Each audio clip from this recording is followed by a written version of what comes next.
Philosophers have said that there are only 7 stories we keep repeating throughout history. Tonight, we're going to pick one and tell it again. This is The Treatment, a podcast about stories with your hosts Billy Beck, Cody Beck, and Mark Lucas.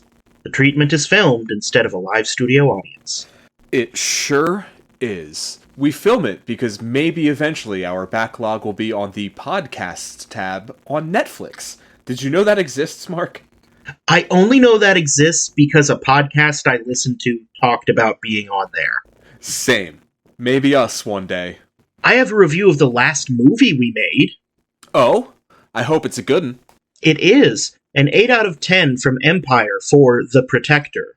Carnivorous lunar activities rarely come any more entertaining than this. I think that's a pretty ringing endorsement from Empire, and you should all rush out to the theaters to see our last film based on werewolves, The Protector. That is a glowing review for an original IP, which is so rare these days. I mean, is anything really original at this point? No, so shall we talk about what's on the wheel? Yes! Please. This week, on the spinning circle of stories, in real time, Ichabod Crane, Snow Queen, The Fisherman and His Wife, Handful of Spiders, Dracula, Screenlife, Haunted America, and Isekai. And the spinning circle of stories says Screenlife. Okay, this is mine.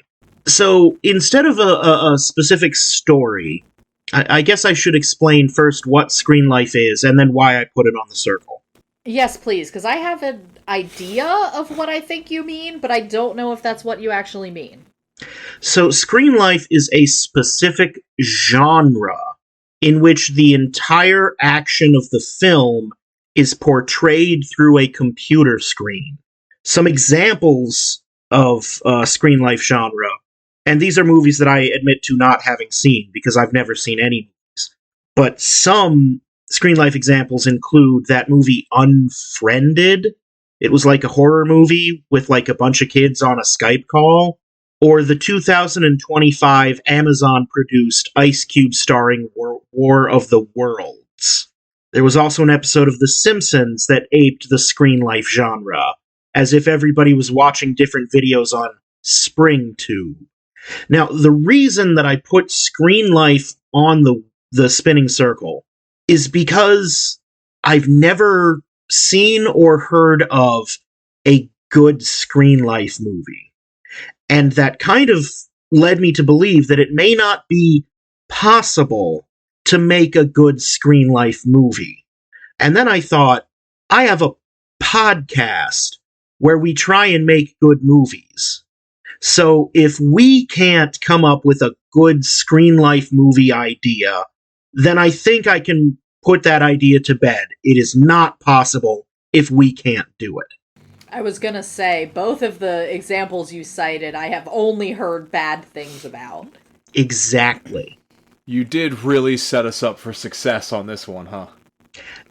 Like I said, this is gonna be an experiment. I remember seeing a YouTube video called Internet Story. It was about 8 minutes long, and I think it came out in 2010. And that did Screenlife very well.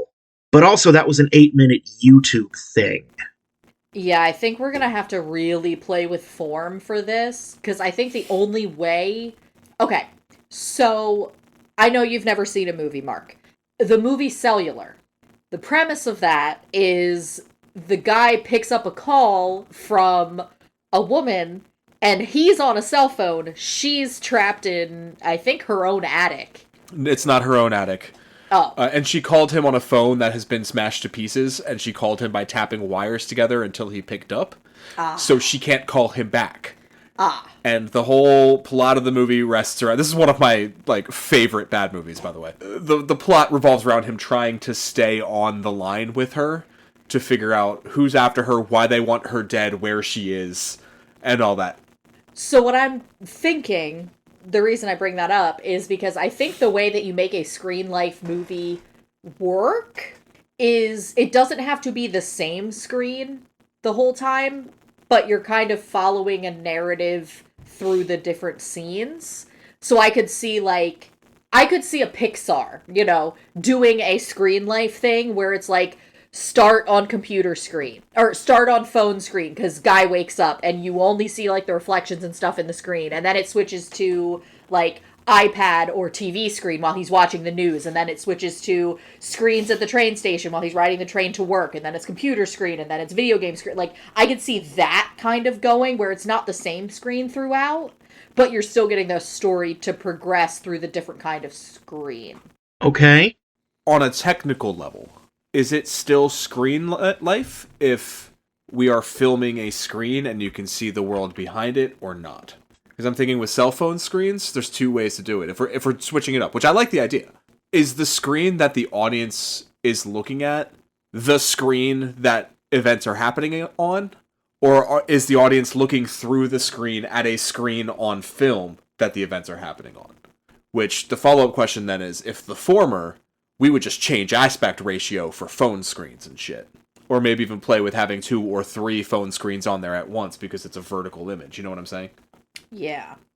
I'm just looking at the Wikipedia article on Screenlife to kind of guide at least our definition of screen life. Okay. Some argue that it should only take place on one screen and never move outside it. The camera work should resemble the behavior of the device, and all action should take place in real time without visible transitions. However, other movies switch between screens and are still recognized and categorized as screen life. I think one of the things that I want us to keep is the sense of it being in real time. So I have an idea. Okay.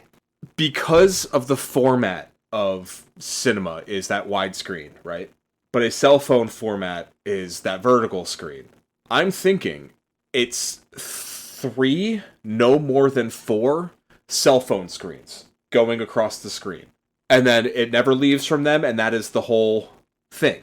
So the story is told all through 4 different perspectives. So we could either do like a Rashomon of like an event is happening and how these 4 people are experiencing it in different ways and talking about it to people in different ways. The other thing I thought was a movie called Locke, which takes place entirely in a car with one actor talking on the phone to different people. Oh God, that movie is distressing. And through the course of it, he's trying to get a construction job done while not being present and trying to get to the hospital for the birth of a child. And things get revealed and unlocked throughout that. So like the idea of even just having 4 different text message apps, and when somebody's and we see what they're typing because it's their screen, and we see responses unsaid and deleted and then rewritten and sent. We could have voice memos, video through that to tell the different parts of the story. And like with 2 characters are talking and one character's not on the phone, that screen just goes black and then it lights up when they get a notification, that kind of thing. My first thought is that I get lost watching the music video to Semisonic's Closing Time, where they just tell 2 stories simultaneously. And if we double that, that's more complicated math than I can do. And I think a dum-dum like me watching this movie, because that's who we make our movies for, is dum-dums. Yeah. Might almost certainly get lost trying to follow which one we think is going to be the important one to follow. You know what I mean? Yeah, and that's where we use like modern cell phone technology to highlight that. Like when characters aren't involved in a situation, that their section of the screen goes blank and we just see what we need to see. So like the screen wouldn't be fully lit up the whole time. Occasionally that would happen for like big moments, but we'd also time it out. I have 2 suggestions. First, I think it will be easier to decide what we're doing if we decide our genre. And second, I like where your head is at. My suggestion is something a la Agnes Varda's Cleo from 5 to 7, if we're going with the real time, which is like If you're not familiar, Mark, I know you've never seen a movie. It's an actress who's waiting to hear back about medical test results to determine whether or not she has cancer. And it's just following her in real time for 2 hours as she gets off work and wanders around Paris. And, like, meets up with friends, has tea, etc. So the reason I bring that up is because I could see, like, especially with a phone, because you have that duality, you could have, like, a notification for a doctor's appointment popping up while you also have a notification about a dinner reservation, while you also have you have texts coming in and you're trying to arrange plans. And then I can also see if we have multiple characters and we are doing the multiple phone screens, you have, like, boyfriend character trying to set up a reservation for something, but he doesn't understand why she's not telling him. Like, you can tell that he can tell she's not being forthcoming about something, and then you get a notification from another girl on his phone, and it's, oh, is he cheating on her? Blah, blah, blah. Like, I could definitely see that working to build tension in a way that if we're not actually seeing the characters on screen the whole time, it's still a way to differentiate which phone is which person. Yeah. So, I'm thinking, tonally, to answer that question first, I'm thinking this is a drama. I don't know how to do comedy in Screenlife. Because it's so hard to get elements, like visual comedy, in something that we look at every day. It would have to be very absurdist, I think. Yeah, it would be hard to do comedy. But yeah, if we do it all phone screens, that way we can change perspective without, like, violating the sacred trust of Screenlife. You know what I mean? We have one central character, and they're literally the center phone, and then a romantic partner, a parent, and then maybe a fourth or fifth side character. Like, the screens almost never light up on that side, but when we need them to, they do. Yeah. How about, so I'm because my understanding of Screenlife always started at a computer. Yeah. I'm thinking, what if the main character is on a laptop, and the center 4:3 of the screen is the laptop screen, and then when we see, like, there's a thing for the phone link app, which personally I use only when I'm working and can't have anybody know that I'm checking my texts. So when he opens the phone link app, that's when we get his or her phone to the right of what had already been lit up. And then later, when we need the other phones, we fill up the rest of the screen with those. But kind of the central core is still on the computer in the middle. I think that would almost be more visually confusing. I don't dislike it, but I think if we go that route, it should only be our main character's computer and phone. I want to push back against computer. And I think it's because our generation was very computer to connect to people, but the following, like, the generations younger than us are way more phone-based. And part of what always misses with Screenlife movies for me is that, like, there's no real interpersonal connection. And I think for a lot of people, you feel that more in text messages and video and voice calls than you do, in voice calls than you do in, like, a Skype window. You know what I mean? Like, there's something more intimate about it coming out of a cell phone speaker. And I think it's, not to give away our age, even though we already have, it's very millennial coded in terms of big activities go on big screen, small activities go on small screen, whereas there are a lot of people younger than us who were iPad kids. Yeah. So everything is a mobile screen. They don't know really how to use a computer the same way that, like, you or I do. Or they don't have the same views on the computer. Yeah, the computer is for work. Yeah. You know? I think it can work. I think either way can work. My suggestion is, if we're doing computer, it's computer and phone and that's it. If we're doing cell phone, we can play with, I would say, probably no more than 4, because that's where it starts getting confusing. But I think we just need to make a decision. Honestly, I think I want to do 3 phones and do, like, a human drama. Mm-hmm. But I also want you to be okay with that. Okay, so what is the subject of our drama? I feel like the easy thing is a relationship falling apart. Like, a romantic relationship is disintegrating in real time. Because I'm thinking of the movie that you talked about. What is it called again, Bill? Locke? Yes. Yeah. So my thought there is that's from the point of view of the person cheating. Spoilers! Mark's not gonna watch it. that's from the point of view of the cheater. What if it's the point of view of the person getting the news that they have been cheated on? Okay. You sparked something with, was it Cleo from 5 to 7? Mm-hmm. Because I love that tension as well, if every notification could be the notification. Mm-hmm. And you have that where the notification pops on the screen, like mid-sentence, and you see the typing stop as she reads it. It's like, okay, that's not what I need. Okay, continuing on. Yeah. Like, including that with the relationship falling apart. And then there's also part of me that's like, she's trying to tell him she's pregnant.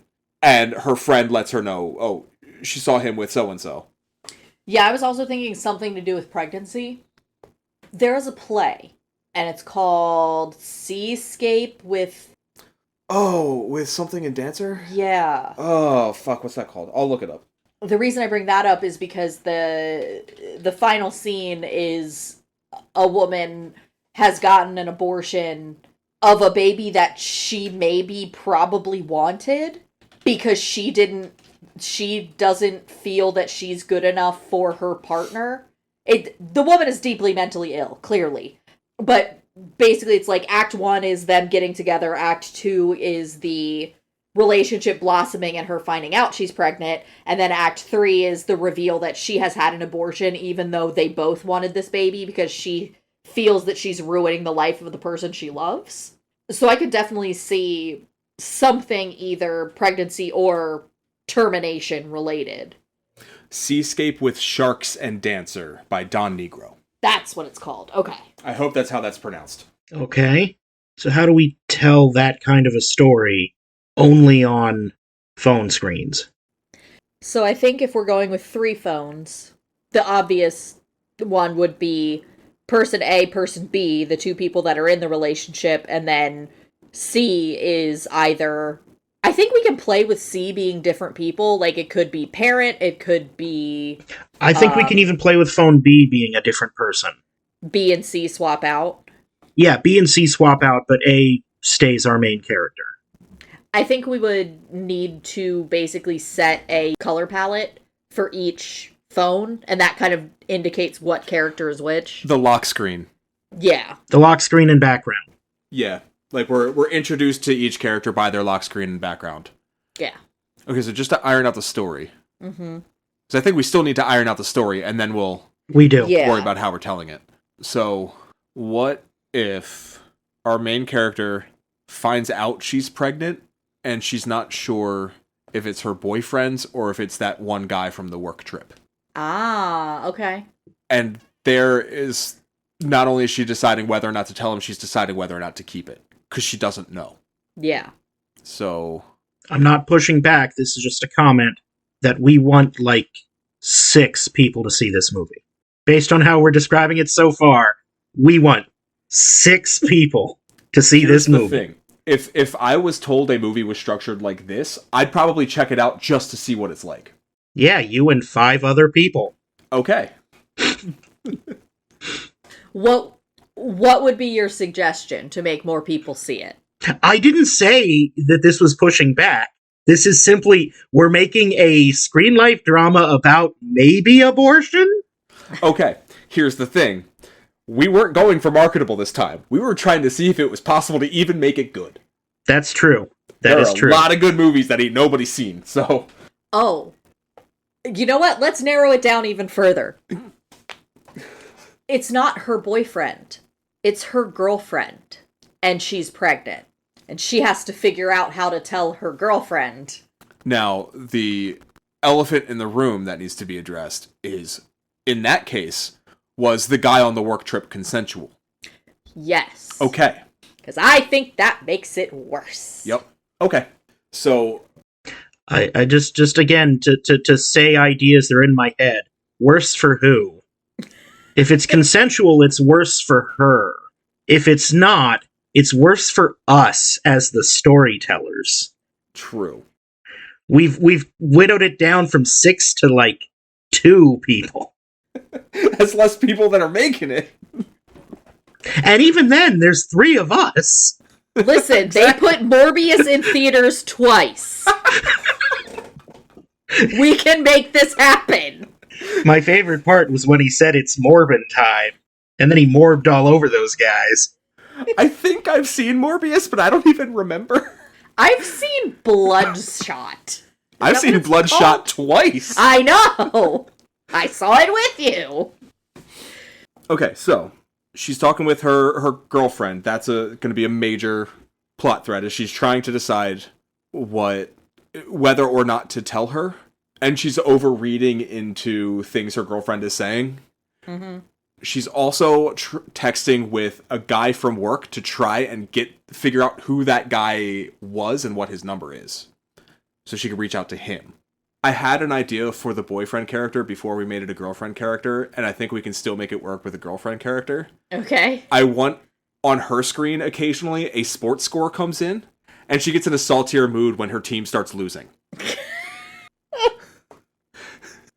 And then the main character's reading into it wrong, like, why are you mad at me? No, it's just the Sixers. She's like, it's never the Sixers. Just for character introduction's sake, Bill, what's your lock screen? It's Tobias. That's right, Cody, I have a man on my lock screen. It's okay, I got a woman on mine. Is it Luna? Yes. Mark, what is your lock screen? It is two men, but they appear to be nude and covered in mud. We each have our child on our lock screen. Because I know what's on your lock screen. I know the picture. Yeah. It's been the same since 2011. Yeah, since college when that picture was taken. Yes. Have you even talked to him lately? No. I want to reach out to him. Do you know that you're still on Mark's lock screen? Anyway. So, just so that I can kind of piece the story plot in my mind, like, a certain number of weeks ago, our main character went on a work trip where she hooked up with a guy that she doesn't know. Yep. And now she is just now getting the results of a blood test telling her she is pregante. I feel the need to keep things light as much as I can, because I feel like this one's going to be no fun. Oh, we'll have fun. Yeah, we need to make it fun. Because the story's not going to be. That's the nature of doing a drama. Yep. So, Our Lady is pregante, and now is trying to find out who the guy was, trying to decide what she's going to tell her girlfriend, and does she come to a conclusion? I think she should. Yeah, she should. I'm not sure what it should be yet. I think we need to develop the characters a bit more to see what they would do. But I think we will show the conclusion at the end. I will say, to make our character minorly forgivable, her and girlfriend were having a rough patch at the time of the work event. So it's not just like, I cheated on my partner for fun. It's like, we were fighting and I was drunk and etc. That's what I think happened. Okay. Because that can even be a starting point. Like, to her conversation with her. Like, she can have pictures on her phone that she looks at while thinking. Because again, this is going to be a Screenlife movie. We need to see stuff we can have happen. her swiping through pictures, and then maybe the text thread opens with, or like the camera app opens, and we see her taking a picture of like flowers that are on the porch when she gets home, and then she texts, "Oh, you sent me flowers. That's crazy," and like start the conversation off that way. Yeah. Like, very show don't tell, but very like... We have to. Yeah. But I'm thinking like we start in media res, basically like, this is a relationship that has recently weathered a rough patch. Because there's a way that you kind of like tiptoe. Mm-hmm. And I would also like it if her girlfriend has a gender ambiguous name. Yeah. Like a Sam or a second example. And Billy? No, sure, not Billy. Hey, I'm gender ambiguous. Inside. Don't present. But yeah. Pat is another one. Oh, yes. Yeah. It could also literally just be an initial. Because those are like J. Or Babe. Oh, yeah. It could just be in the phone as... We could open with it in the phone as asshole. And then she changes it back to babes. Yes. And then at some point changes her lock screen from like her and a dog to her and girlfriend. And that's the reveal that it's a girl. Yeah, that would work. Like, and while she's having this conversation and they're like reconciling and she invites her over that night, then like the Gmail notification pops in. Your lab results are in. Yeah. And she opens that and it sits on it for way longer than it takes to read it. I like that because then if she's already invited her over for dinner, that sets a timer of what do I have to, how do I figure this out? Yeah. And we can see attempts to delay. So like she sees the email, switches back over to the text app, starts typing, delete, delete, delete, delete, delete. Doesn't know what to do. Then immediately like, actually give me an hour, I want to shower first. Yeah. You know, like something like that. At some point, we can see her DoorDash the actual dinner. Yes. Like, this is one of those things that's what the whole reason it's Screenlife is we see the dumb phone bullshit that includes writing the texts and DoorDashing your dinner. Yeah, like she sees, oh, what are you making me for dinner? Shit, switch to DoorDash, start scrolling. I was actually thinking ordering in. Looking at the time. What about our favorite Chinese spot as she finds the longest time? It's like, it's going to be like 85 minutes though, so take your time getting over here. This takes place in a city, yeah. Yeah. And we can also see girlfriend order the Lyft or Uber. No, girlfriend is a lesbian. Girlfriend is taking the fucking metro. The screen blinks on to hit the tap card and then blinks right back off at some point. No, I actually really like that because that creates that, oh fuck, she's on her way. Yeah, exactly. Like, that's the kind of stuff why I wanted there to be, like, multiple things. Where, like, they're mostly off, but then sometimes they blink up to remind you of things. That only applies to the audience, which isn't necessarily a bad thing, but so we know, oh shit, she's on her way. Yeah. And there are ways to time that for effect as well. Like, she's texting somebody else, like, I've got maybe 45 minutes to figure this out. I know she's running late. And then the tap card blinks. Like, oh, she's faster than she thought. So once she knows, she stalls for time a bit. I think she needs to reach out to somebody from work. Yeah. So, like, they would be in the name as Smelly Joe with, like, work as business. Oh, I was thinking work bestie. Or that works too. Yeah. Work bestie, and then it's just panic typing. Hey, too many Y's. Yes. Send. Remember that work trip we went on? Send. Okay, so we keep saying trip, and I think in my head, it's not a trip, it was like one night, where it was like a cocktail hour work social event thing. Yeah, I'm thinking the forum I went to a few years back for work. It was like 2 nights, and they did like a casino night, and it was supposed to be to get to know people, and they had drink tickets and shit. But I mean, we just hung out with our own people. But people absolutely smashed after that liquored up casino night. Yeah, because it was in a hotel. I'm thinking like something like that. I'm forming a thought. Thought I smelled smoke. Rude. Girlfriends had a fight about this work event because girlfriend said all everyone does there is get drunk and hook up. And I'm thinking our character's like, you think all we do is get drunk and hook up? Fine, that's what I'm gonna do. Maybe some of this fight was even in a text thread. Yeah.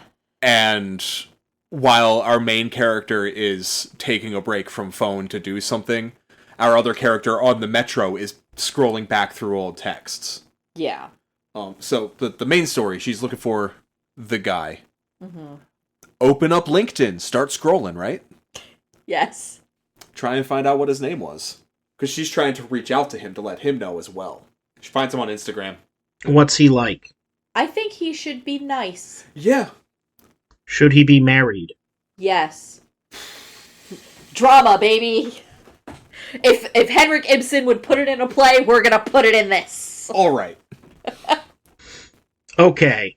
Who is Henrik Ibsen? Doll's House. Hey Bill, you do the editing. Can you punch this up? I'm gonna give that joke again. Can you cut this and put this one in? Okay. That's brilliant. I'm 100% on board. I totally agree with you. Just one question. Who is Henrik Ibsen? Perfect. Use take 2. Leave all of that in. Yeah, I figured. So he's married, has kids. picket fence, house in the suburbs, dog. Maybe not married, but engaged, and fiance's pregnant. No, I think he has a kid. Has a kid already? Yeah, I think he has a kid. Okay. Maybe he never got married. Okay. And so, like, I think she needs to reach out, like, to some random person on LinkedIn just to find out what this guy's name was. And then she finds him on Instagram. And, like, scrolls 2-3 pictures of him, and they're just him. Or, like, him in the mountains, him with a dog, you know, the normal Instagram shit. Reaches out to him, starts, like, dropping the news, and then scrolls further, and then sees that he's got kids. Or a kid and a woman in his life. She starts looking at her profile, and it's all them, and it's recent. Like, stories and shit recent.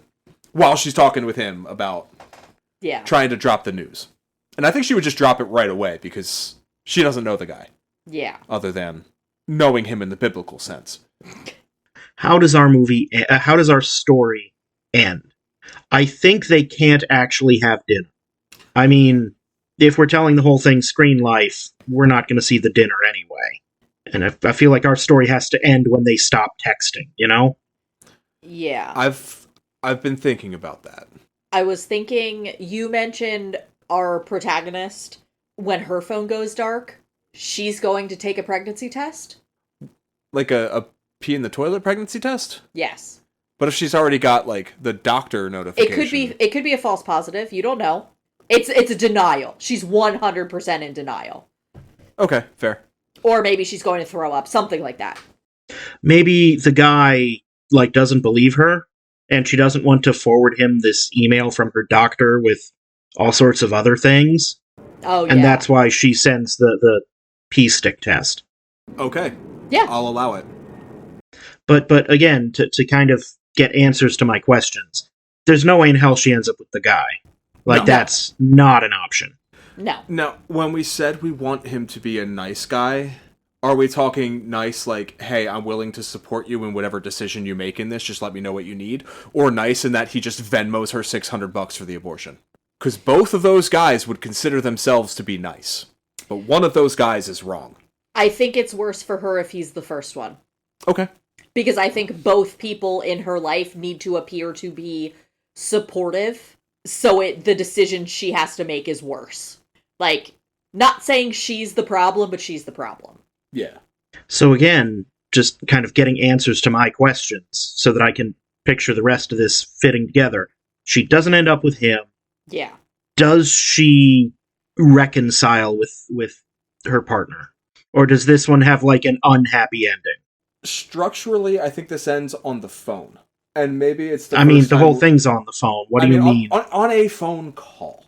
Okay, thank you for clarifying. And also, I'm trying to make this fun and entertaining. So it ends on a phone call. And I want that to be the first time we hear live audio of our characters' voices. I'm okay with, like, video snippets and stuff throughout. Because I think, like, both of them would go back and watch old videos at moments when neither character is doing anything. Yeah.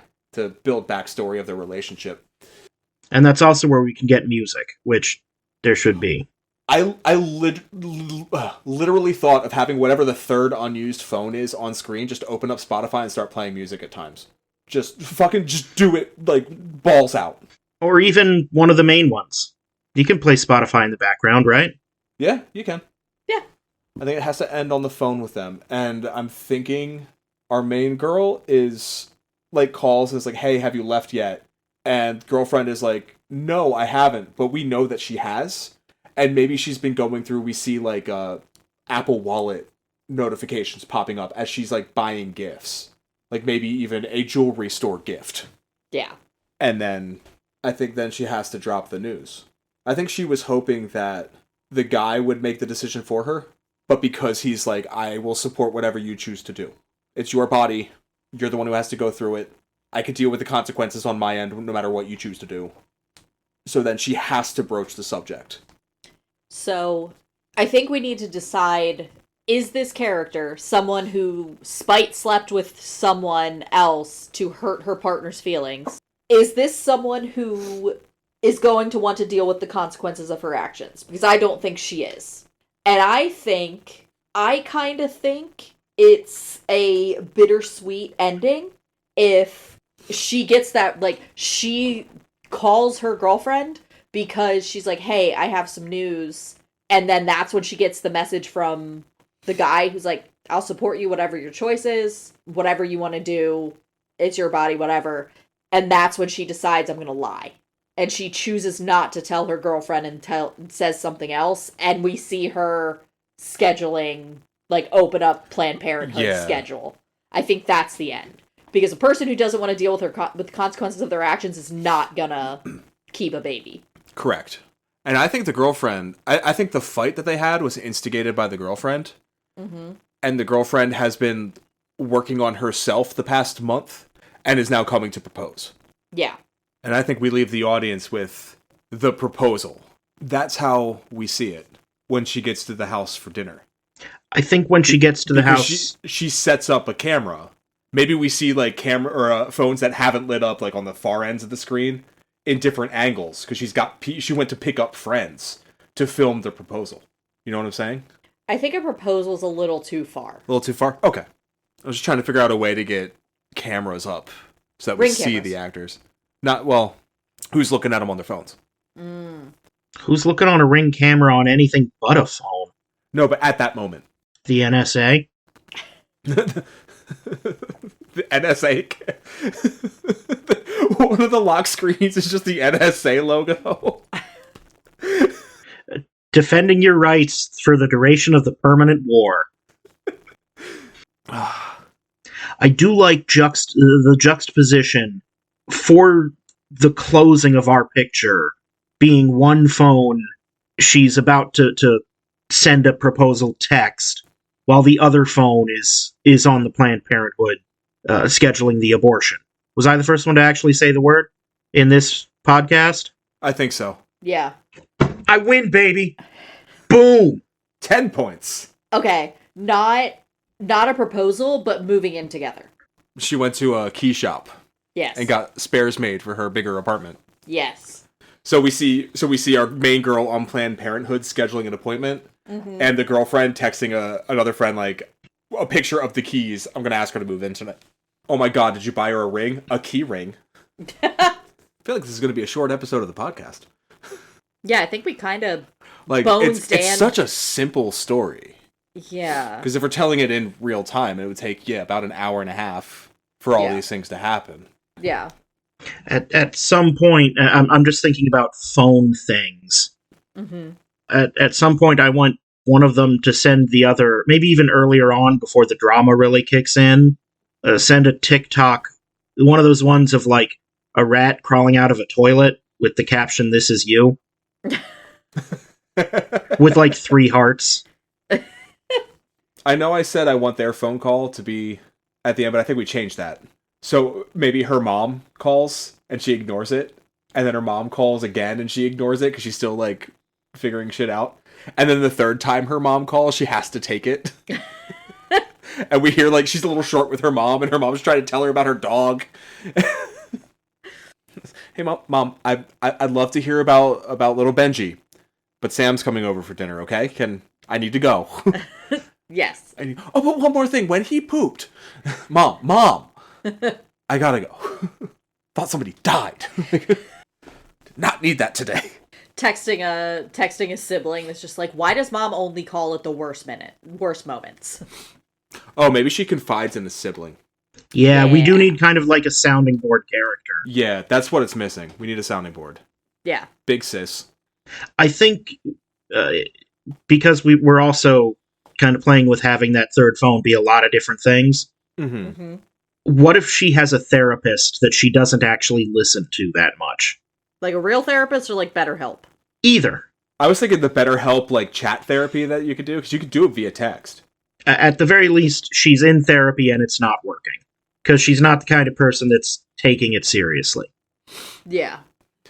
At one point, she hops in the therapist chat and she's like, hey, when you got a sec, and then scrolls up, it's like, any of this useful. But it gives us, like, backstory where her head's at. Yeah. So I guess what we have is what we would normally call bones.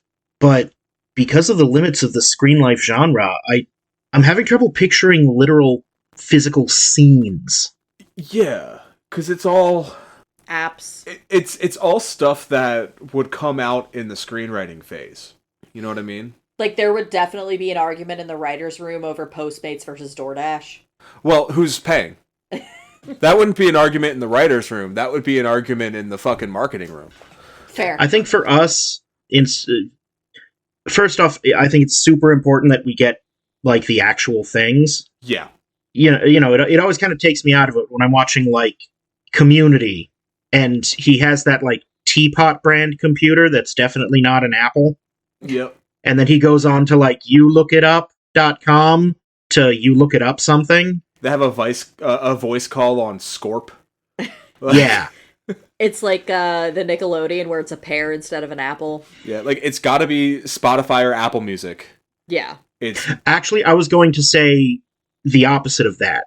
Not the total opposite of that. I don't want it to be Spotify or Apple Music. I want it to be a real thing, but not one of the big ones. Like, for example, I use Double Twist, which is a real music playing app that is not Spotify. I think that I would like to use that kind of, like, third-party apps that aren't huge. I think it would be really funny to build the character that way. Like, this is a character who is an ethical consumer. Or, like, kind of give that, like, hypocritical twist of, like, she's using all of these things that are, like, smaller, whatever, but she cheats on her fucking partner. Yeah. Like, she calls the restaurant and orders directly from the restaurant for, like, local delivery. Yeah. Instead of going to DoorDash, but she uses DoorDash for the menu. Yes. Or they use DoorDash to deliver anyway. Yeah. And that can be a part of the conversation she has with somebody. Like, telling somebody else, yeah, I don't use DoorDash, I call the restaurant. And they're like, the restaurant uses DoorDash, what do you mean? Yeah, like, that's absolutely the sounding board character who's like, just go to DoorDash. The fees are going to be the same. Yeah. Or, like, points out the hypocrisy of, like... Or because we're seeing the phone, we see her make the call. Yeah. And then she moves on to the next thing, and then the DoorDash notification pops in, your order from Steve's is on the way. And then she complains about it to her friend, like, fucking hate this shit. Yeah. And I'm seeing the, like, text messages pop in, and it's just like, oh, I'm ethical, I don't order from DoorDash, but I cheat on my fucking partner. Get your shit together, Sarah. Yeah. Memes. I actually think just that third phone should be the sounding board, the sister. Yeah. And we never see anyone else's phones, just those three characters. We see the conversation she has with the guy on her phone on the Instagram. Yeah. But we don't see what he's doing on his side. Yeah. You know what I mean? Yeah, I like that. I also think it could be a fun, subtle thing that her phone is slightly bigger than the other two.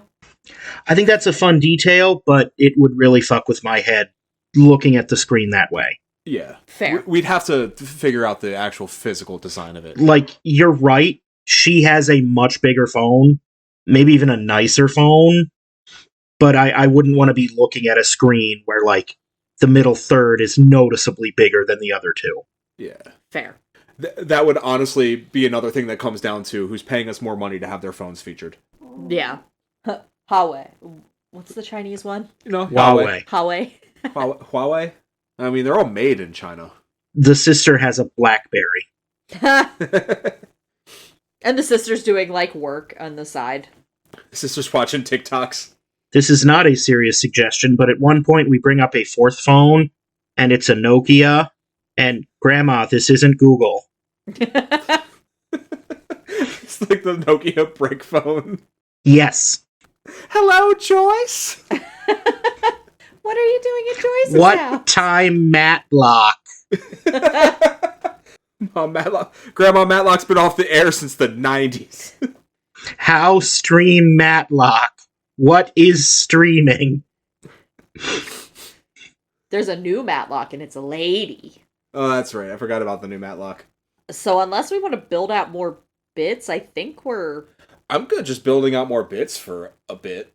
Like, thinking what other shit we could do moving a Screenlife movie to a phone. And I think a TikTok, Instagram reel interlude at one point would be interesting.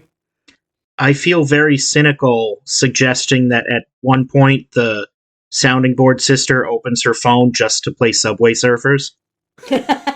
I thought that too at one point, actually. Or the other one, Temple Run. But I don't want this. Like, this isn't a brain rot movie. We are not making a put brain rot on the the list for future. Is that one word or two?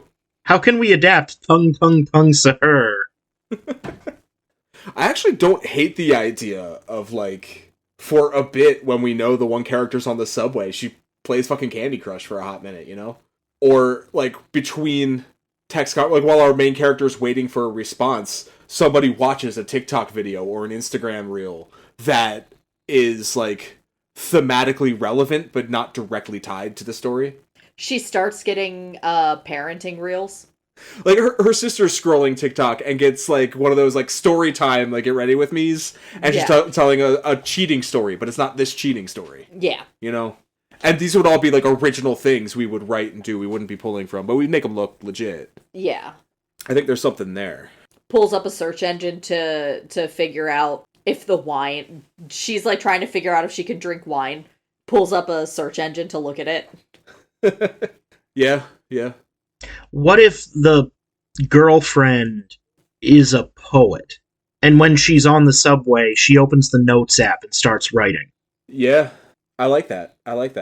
Because this opens up to, like, getting actual, like, more intimate thoughts of a character that you don't get in a traditional filmed film. Like, you could do stuff like the notes app. I like that a lot. I'm pulling out my phone just to see what else I fucking do regularly. You can tell about by what's on their main row at the bottom. Like, that's some character building stuff. Yeah. Or, like, how many screens they have in terms of, like... Like, open apps, but also, like... Main screens. Yeah. How many... Are there 4? Are there more? Are the icons in neat little rows? Are they put into little groups? Are the groups' names changed? Are they the defaults? Have they ever moved them since downloading the app? Like... Yeah. Like, I only have one screen, and things are all dropped into different sections. I have 4 screens with widgets in addition to the apps. So, like, my calendar, the countdown to my next vacation, which is in 113 days. I don't think you can call them that anymore. I think they prefer to be called little apps.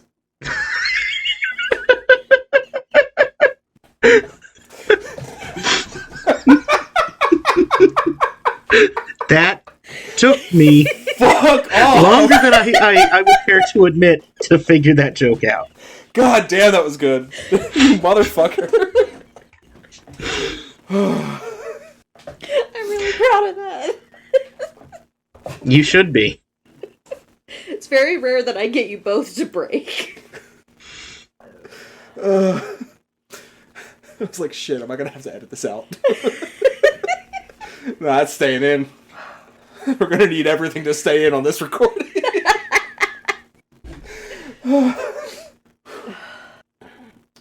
I'm just thinking what other, like, apps to check regularly. Yeah. This is mostly because I really like the service and want to advertise them for free. She checks what's on Mad today. Go to mad.com. It's a fun web. Oh, and she absolutely has to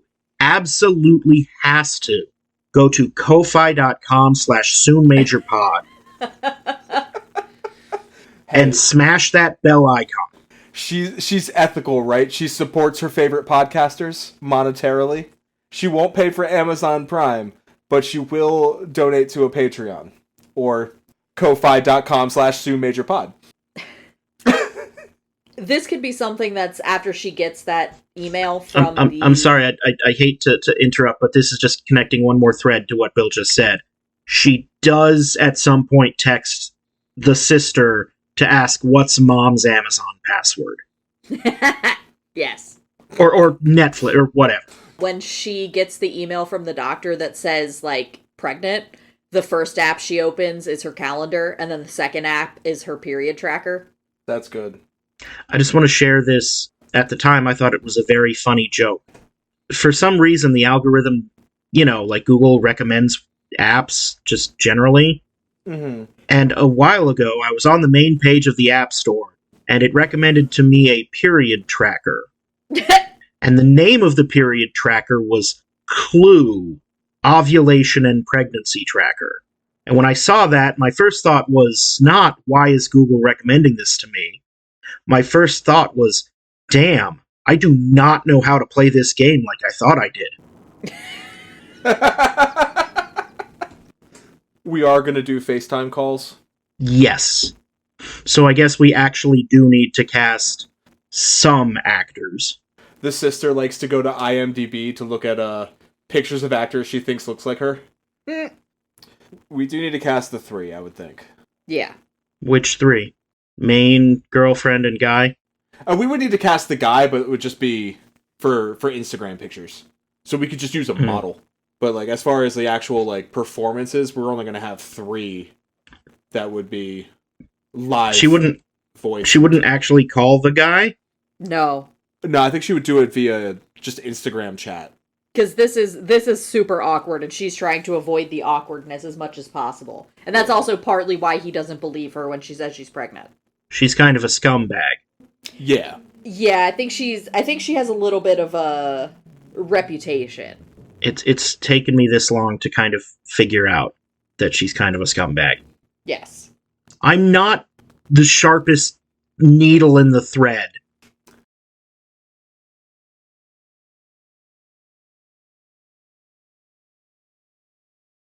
Okay. Do not edit that silence out. That was an uninterrupted 8 seconds. A suggestion for either girlfriend or her, Tessa Thompson. Valkyrie from Marvel. Oh, her, yeah. Other stuff. She's older. She's older than I am. Yeah, but she's Hollywood. True. Mark, you'll like this. Geraldine Viswanathan. I hate it. And Margaret Qualley, the 2 from Drive Away Dolls. Oh, I do like Margaret Qualley. Just put them back together. Geraldine Viswanathan. I know I'm not pronouncing that right. I want her to be the main girl. I don't know why you thought I would like this. I've never seen this or any other movie. I know you haven't. Margaret Qualley's mom is Andie MacDowell. Then we absolutely need to have pictures of her and her mom on her phone. Yep. She, at one point, FaceTime calls her sister the sounding board character, right? Yeah. I think when they do that, the sounding board character starts the call using some kind of app, like a filter. Uh-huh. And I just don't know who she should be before main character tells her to cut that shit out. This is serious. Like, not just my face is a kitty, but something totally like stunt cast Arnold Schwarzenegger to be the filter. Yeah, something like that. Yeah. I'm gonna push for Tessa Thompson as the older sister. That I can agree with. I just didn't want her to be one of the main ones. Yeah. Because I think she and... Because we absolutely have her coded as millennial. Yeah. Because the actress you suggested is Australian. So I think we can get away with Tessa Thompson. Yeah, I think you're right. Who, Margaret Qualley? No, the other one. Margaret Qualley would be the girlfriend. Geraldine Viswanathan? That's the one. And then, I guess, Margaret Qualley as the poet girlfriend? Yeah. Mm-hmm. That's the thought. What was that? And that's it then, right? In terms of characters that we actually want to cast? We should find a guy who's handsome to be the guy. I say Sam Claflin. But he doesn't have to be a good actor. Like, we literally just find the hottest guy on... Grindr? Sure. I say Sam Claflin. Just because I think that's funny, and I think we cast him in our last movie, too. I think you're right. I think we did. Finnick. Yeah, he's... No, it was The Protector, was our last movie. Sorry, no, I was specifying who he was to Bill. I can make jokes. Nope, I'm gonna sandbag you. No jokes. Jokes not allowed. I'm here. No more jokes are allowed. So then, we need a name. This is gonna get, because we're already aiming to hit as small an audience as possible. What if the title is Ellipsis?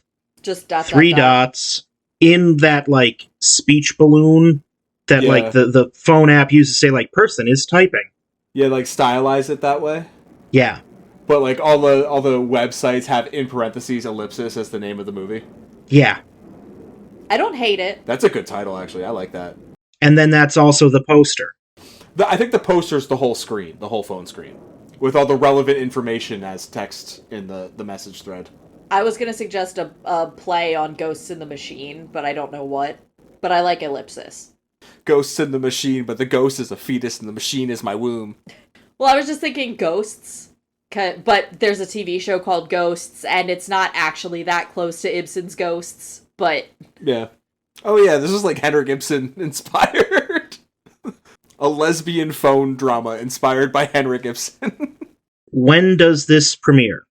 Oh, this is a like December Oscar bait.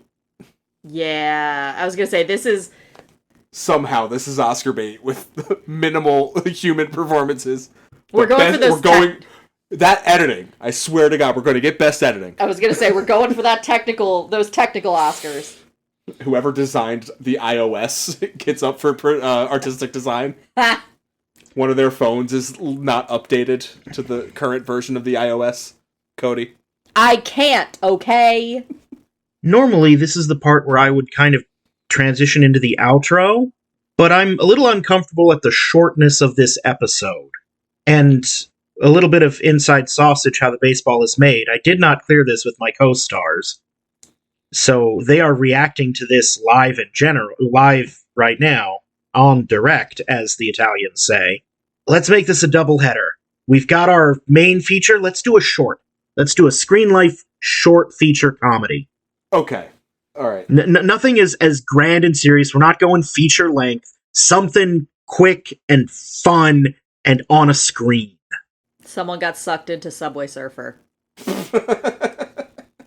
Actually, I had the itch to watch the last scene of the movie Whiplash once, and the YouTube video I clicked on was a Screenlife comedy short, because the person was like screen recording the end of the movie and then kept replying to texts and getting notifications.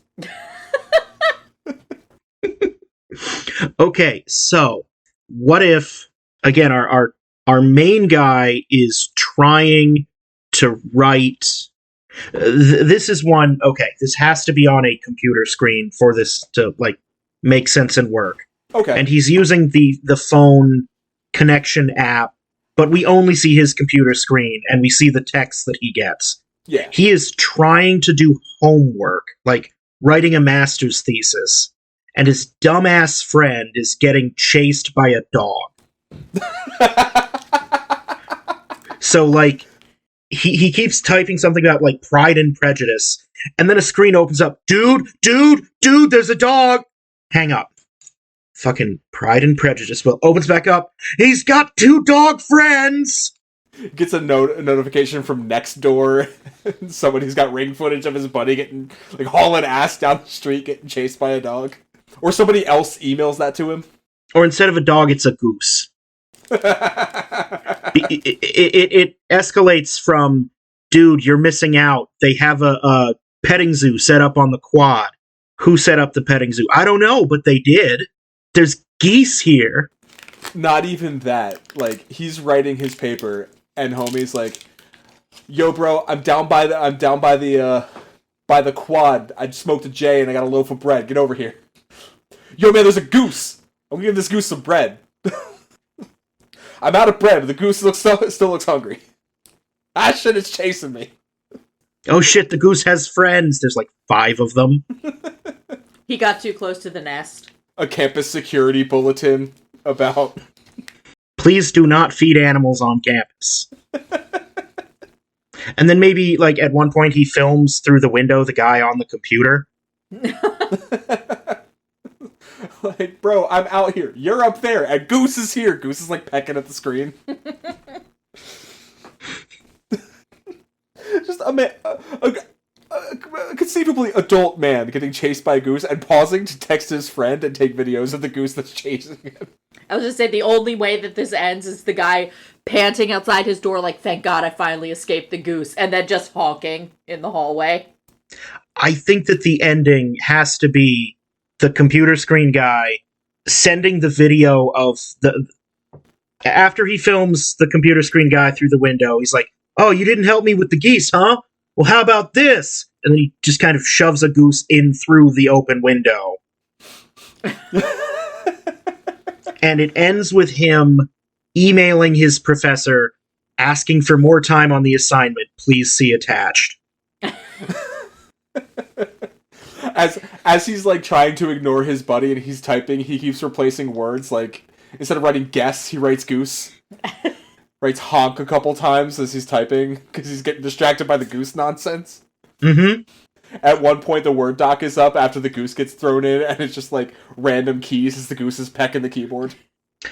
And the title of this short is Honk Doc. All right. And the icon is just a goose on a computer screen. I don't know why. I'm imagining this one also being 2D animated for some reason. Because you're thinking of Goose Game? Yeah, like in a real like Genndy Tartakovsky kind of style. Did I pronounce that name right? When you said Genndy Tartakovsky, I thought you meant Butch Hartman, which is not the same. No, it's not. And not close. Tartakovsky, that's his last name. He was the Dexter's Lab guy. Yeah.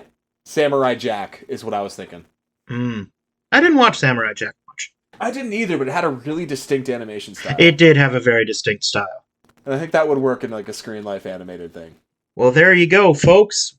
We got not one, but 2 Screenlife movies. In half the time. I think, tentatively, I would say that I was wrong. It apparently is possible to make a halfway decent Screenlife movie. Now we know. I think we cracked a code here. Well, I don't know if we cracked the code, but we got lucky and we proved the hypothesis. I'll allow it. Well, this has been The Treatment, a podcast about stories, and we've been your hosts, Mark Lucas, Billy Beck, and Cody Beck. And we'll see you at the movies.